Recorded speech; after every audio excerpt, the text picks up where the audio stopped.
but that fence rapidly turned into a 12-foot high concrete wall. Oh no, how many centimeters is like 12 foot though? 1.5 meter? So like 12 feet is like 3 Nilas? What do you, what do you mean? Hello YouTube, we are going to be reacting to another video of the fat electrician. I don't know why I emphasize on fat.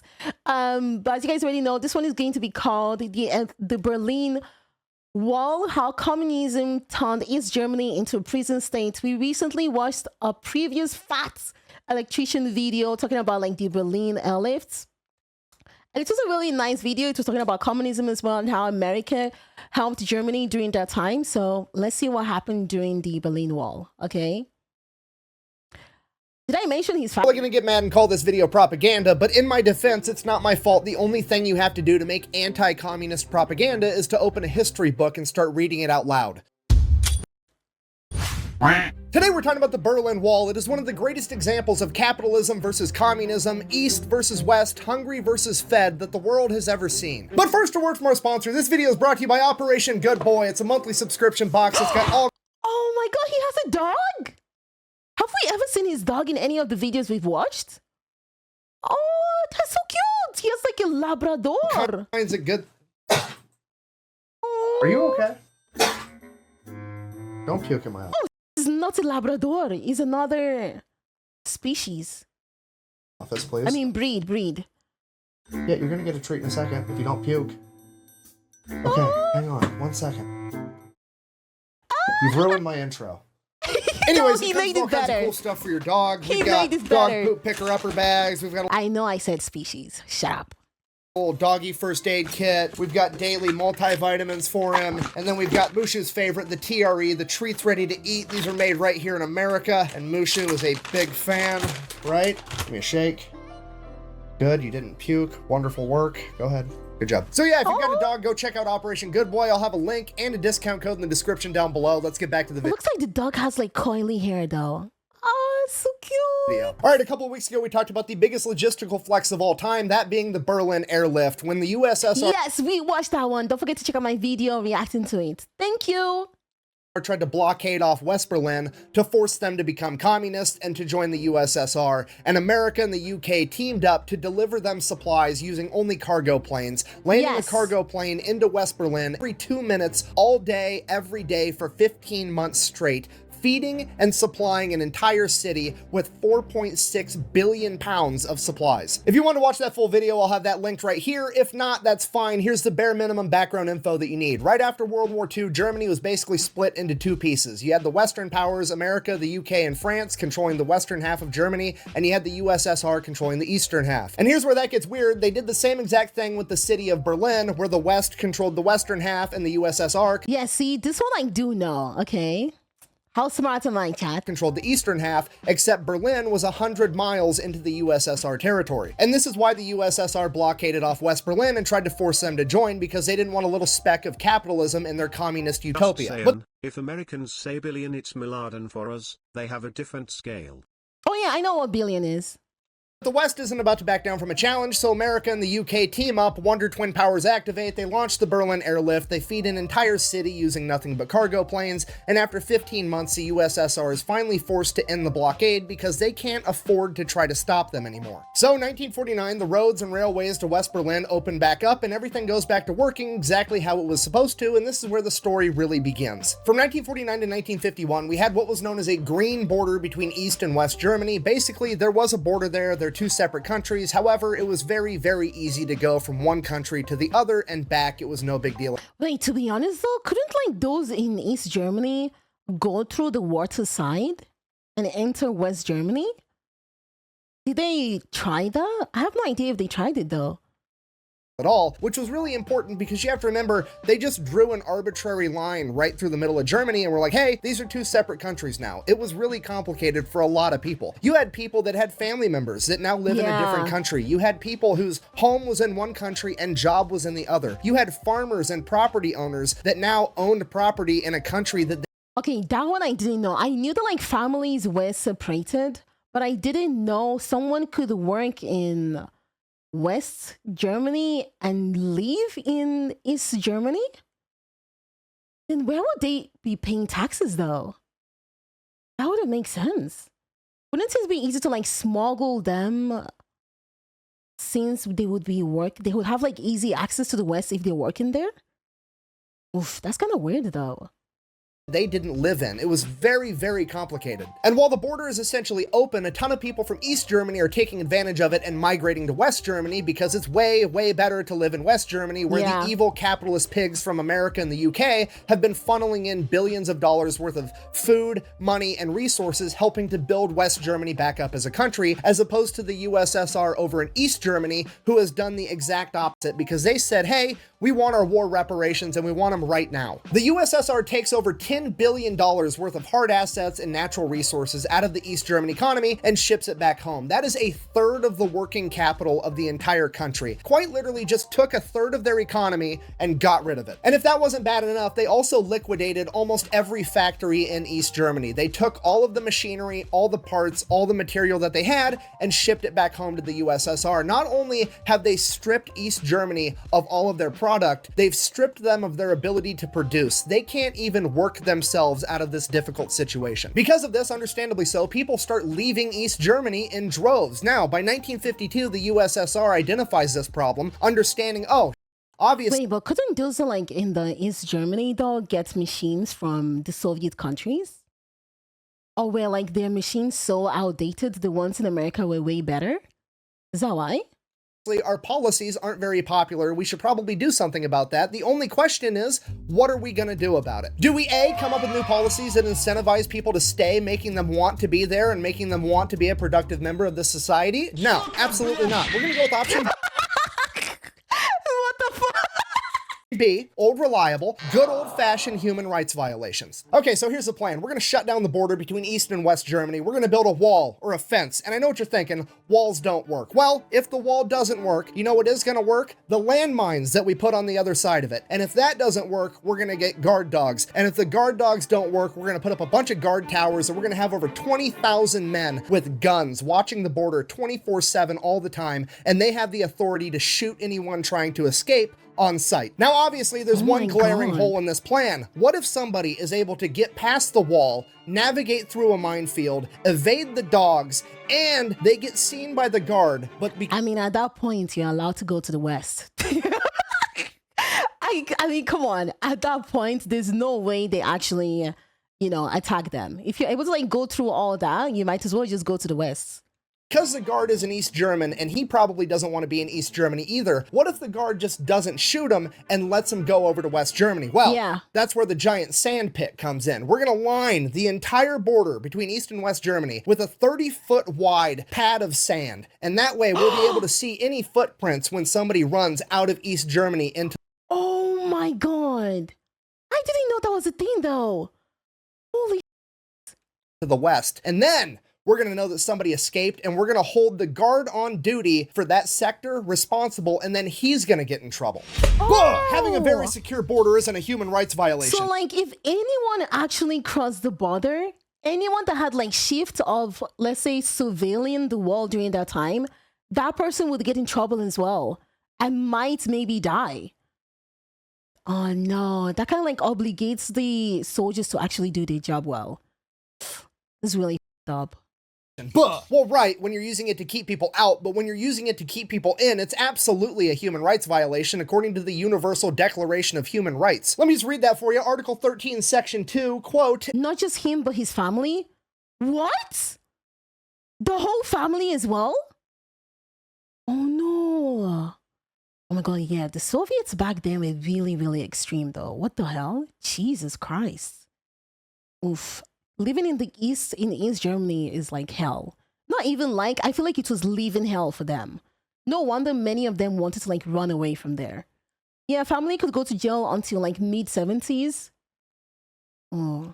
Everyone has the right to leave any country, including his own, and return to his country, end quote. So yes, turning an entire country into a prison and refusing to let anyone leave while you oppress them is in fact a human rights violation. Yeah. However, to be completely intellectually honest, I do have to tell you that the Soviet Union is one of only 3 nations that refused to sign the Universal Declaration of Human Rights, and they refused to sign it specifically because of Article 13, Section 2, which I just read to you. They basically said that they would only consider signing it if this was added to the end of of Article 13. Quote, in accordance with the procedure laid down in each country, end quote. They were unanimously declined because that would ruin the entire point of Article 13, which would basically just mean that, yeah, you have a human right to leave a country unless that country tells you you can't. So what's the point of even having that as a human right? So what the hell? Wait, so and they didn't get any punishment for like just not wanting to sign that? That's really f***ed up though. America didn't do anything? I don't know, maybe like, what do they always do in the UE or whatever the NATO is? Like sanctions or something for the Soviets? That's a really f***ed rule to have. the border is pretty much completely shut down. The only exceptions to that are the fact that you can apply for a visa to leave East Germany. However, it's very expensive. You get interrogated by the government, and the only people to actually get these visas awarded to them are people. Cannot force them to sign a treaty.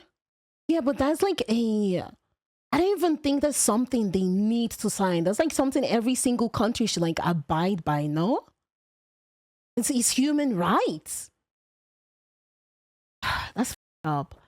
What is the punishment going to be? Going to war and taking over the country and forcing them to sign? Because that's about the only way you get them to sign a treaty. I mean, the Soviet during that time, you guys told me they didn't want World War III, right?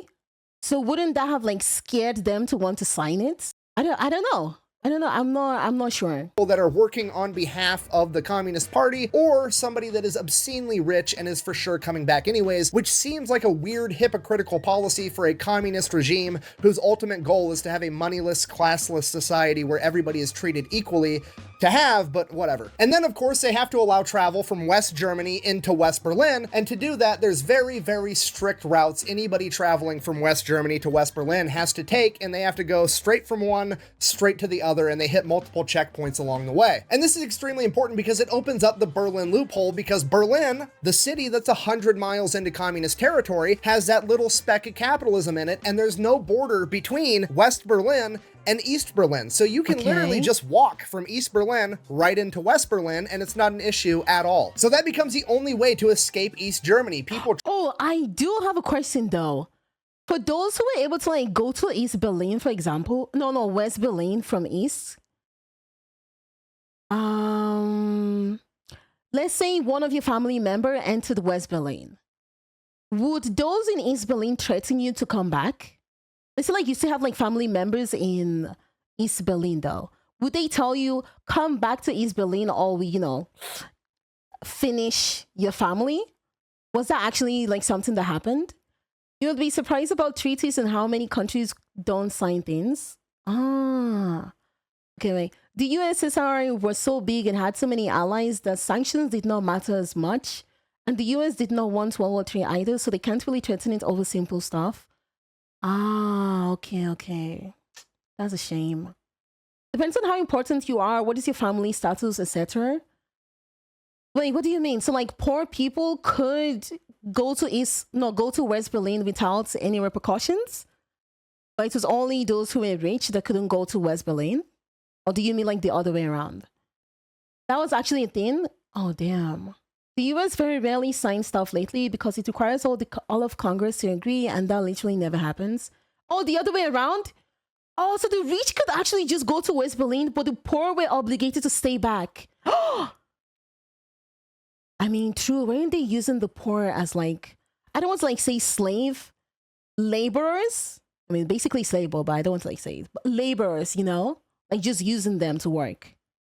Travel to East Berlin and then simply walk into West Berlin, and then they catch a car or a train or a bus from West Berlin to West Germany, and then they never go back. And between 1952 and 1961, somewhere between 2 and 4 million people do this. Bear in mind, East Germany only has a population of 17 million. That's over 20% of the population walks into West Berlin and never comes back. And of the people that did leave, they were disproportionately young, highly skilled, highly intelligent people like doctors. And that is what the Soviets don't want. It's like all the useful people leaving the country. Imagine they just left only the old people there. What would they need the place for? Like the old people can't work. Yes, they were essentially slaves. My father traveled between the blocks to work as long as family stayed behind. Oh my God, I'm so sorry to hear that though. if you were important for USSR, like a big name in sports or highly skilled works, they would get you, but they would also allow to travel some important people. For poor people, they would probably do something bad to them in general, like take their apartment or something like that. Lawyers, skilled tradesmen, engineers, and because of this got the nickname the brain drain. So in 1961, the USSR is like, oh, this is a humongous problem. All the young, smart people are leaving. We got to do something about this. Should we, I don't know, incentivize highly successful young people to want to stay here? Nah. Break out old reliable, more human rights violations for everybody. So August 13th, 1960. So use fear instead. This is so freaking stupid of them though. Because like they don't understand. People are leaving your country because like it's so bad there. And instead of you to like make it better, you're making it worse. Isn't that just going to like trigger more people to want to leave? What the hell?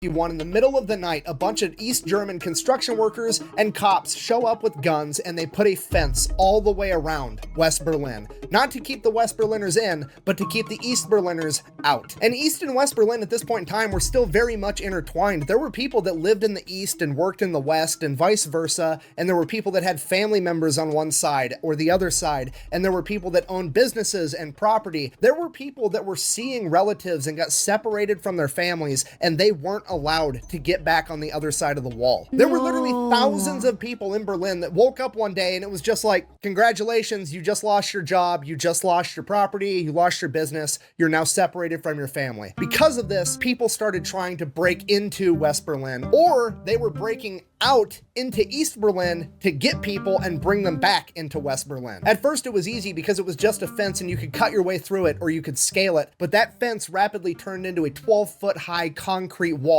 And then oh no, how many centimeters is like 12 foot though? Can someone Google how tall the Berlin Wall was? If you're the one in control, you don't really care about others, so ruling through fear can be possible. They can't give incentive to people and not everyone. That's not communist, it's capitalist, so they use fear. That's why communist regimes rarely last. Which is why I said that like the extreme communist is also really, really bad. You know, I mentioned in my previous video, communism, it seems good on paper. You know, it seems good in theory, but obviously there's always like corrupt, should I even like call them politicians? Corrupt politicians that just make it worse. Okay, they want to take advantage of it. 5 feet is about 1.5 meter. So like 12 feet is like 3 nilas. What do you, what do you mean? 5 foot is about 1,5 meter. Yeah. So 12 feet is 3, 4.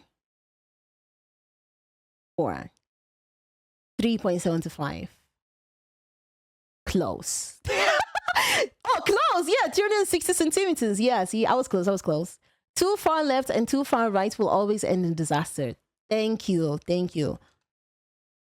And when people started bringing ladders to scale over the top of it, they added a gigantic round metal top to it so there was nothing to grip and pull yourself over. And then they added barbed wire and guard towers and guards that were allowed to shoot you on sight and turned it into a full-on demarcation line around West Berlin. And that is when the escape attempts got incredibly creative. One of the more popular ones at the very beginning was that somebody from West Berlin would remove the gas tank from their car and they would just have a little 1-gallon jug for gas. Wait, I saw this in the Narcos series. The way they like put cocaine inside.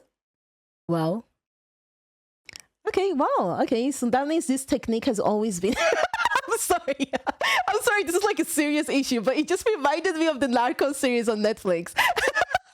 Oh my god. Okay. Just enough gas to drive into East Berlin, pick somebody up, and drive back to the west. And the person would be strapped up underneath the car where the gas tank was supposed to be. But then the communists figured that out, and then they had the guards at every checkpoint before a car could go into West Berlin. They would take a flexible metal wire and shove it down into where the gas tank should be to make sure it was in fact a gas tank. So then that plan was out. So one guy decided he was going to take his BMW Isetta, cut the roof off, and then he was just going to drive right underneath the checkpoint going full speed, and he was going to duck, and that's how he was going to break into West Berlin, and that's exactly what he did. And because of this, the East Germans added spike strips and barricades to every checkpoint. Every time somebody escaped into West Berlin, the communists fixed however it was possible. Shit, they were upgrading it every single time. Oh my lord. That is so mean. Possible. They made it more and more difficult, and the escape attempts got more and more creative. Some of my personal favorites include I love the way he said more and more creative instead of more and more difficult. It's like the like instead of saying more difficult, it's like, you know, how do we find a more amazing way to escape this time? Putting a steel cable over the wall from a high building and then ziplining to the other side. Having somebody from West Berlin get a cow costume and tow a cattle trailer into East Berlin and then have two of his... Oh my god, I'm so sorry. No, this is not a laughing matter. My bad. It's just, I'm trying to like imagine someone inside the cow suits going moo, moo, moo. That is so f***ed.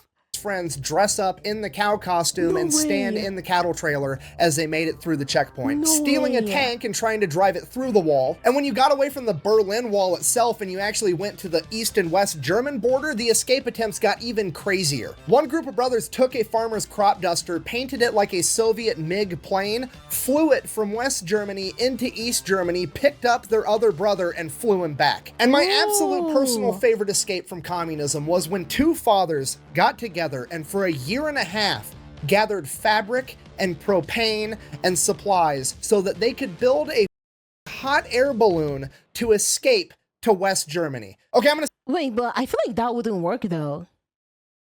Because an air balloon, you guys know it's like super easy to like notice it in the air, no? And wouldn't it be easier to like just shoot it down by one of the soldiers or something if they catch you? I don't know, I feel like that one is kind of too obvious and more risky. I'm gonna say that again, but a little bit slower.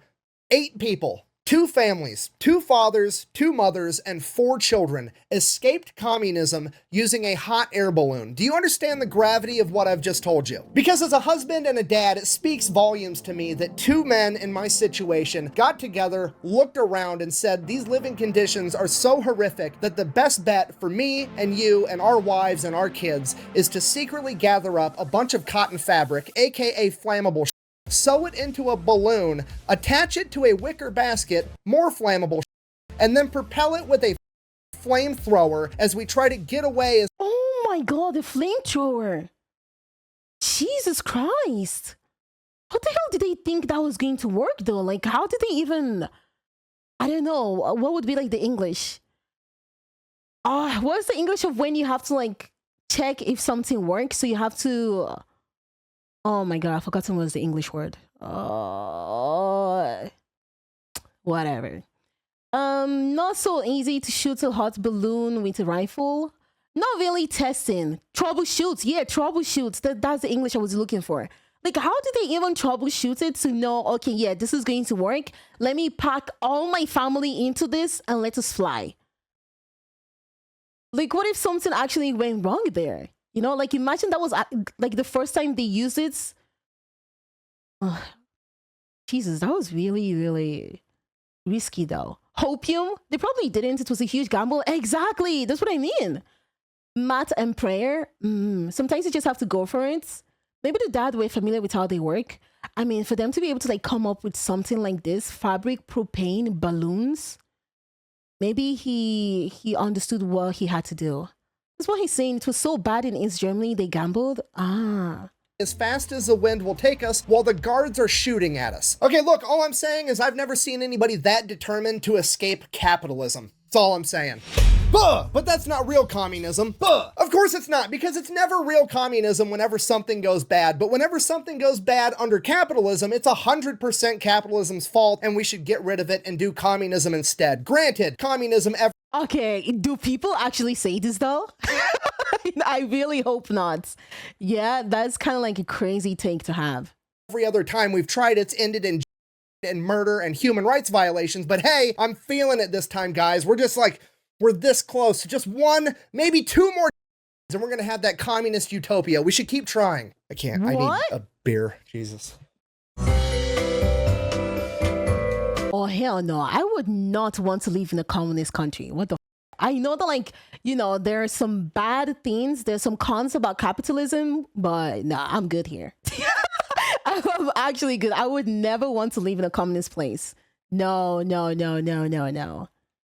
Sorry, I got carried away. I apologize. Anyways, the wall around Berlin gets more and more impenetrable, and eventually the only way to actually escape into West Berlin is to dig a tunnel and crawl your way out, which a ton of people did. Now, obviously, this is a PR nightmare. The communists have to explain to everybody why on earth they blocked off West Berlin and they're not letting anybody through, and because of that, they decide to give the Berlin Wall their name, the Anti-Fascist Rampart.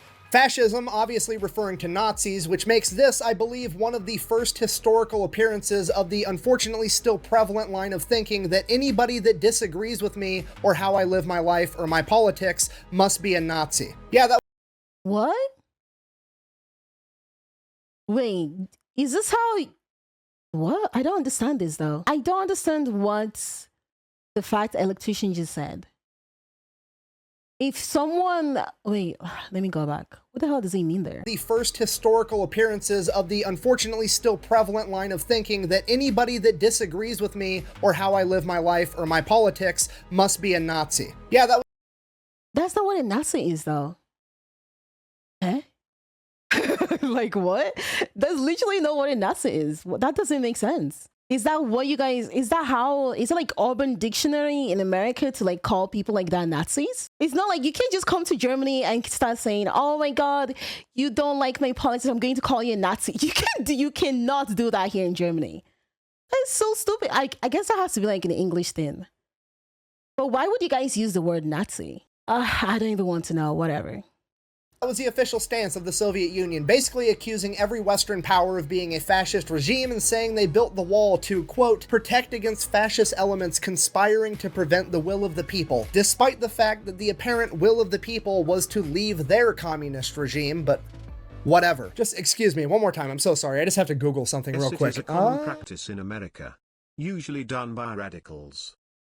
I mean, I feel like you guys should have used another word, though. How to recognize a cult.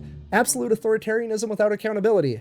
Check. Zero tolerance for criticism or questions. Like getting arrested for political jokes, so I'm going to go with check. Lack of meaningful financial disclosure regarding the budget. Check. Unreasonable fears about the outside world that often involve evil conspiracies and persecutions.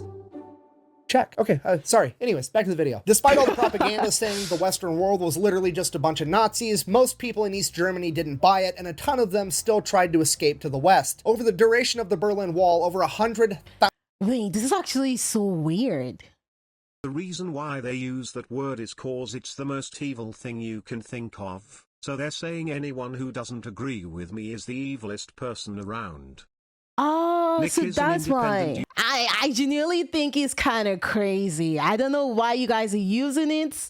I wish you guys would like use another word, but I guess, like, what the hell? Imagine you like start calling someone, you know, the H word, you know, the guy, the Austrian painter. Imagine you start calling someone that.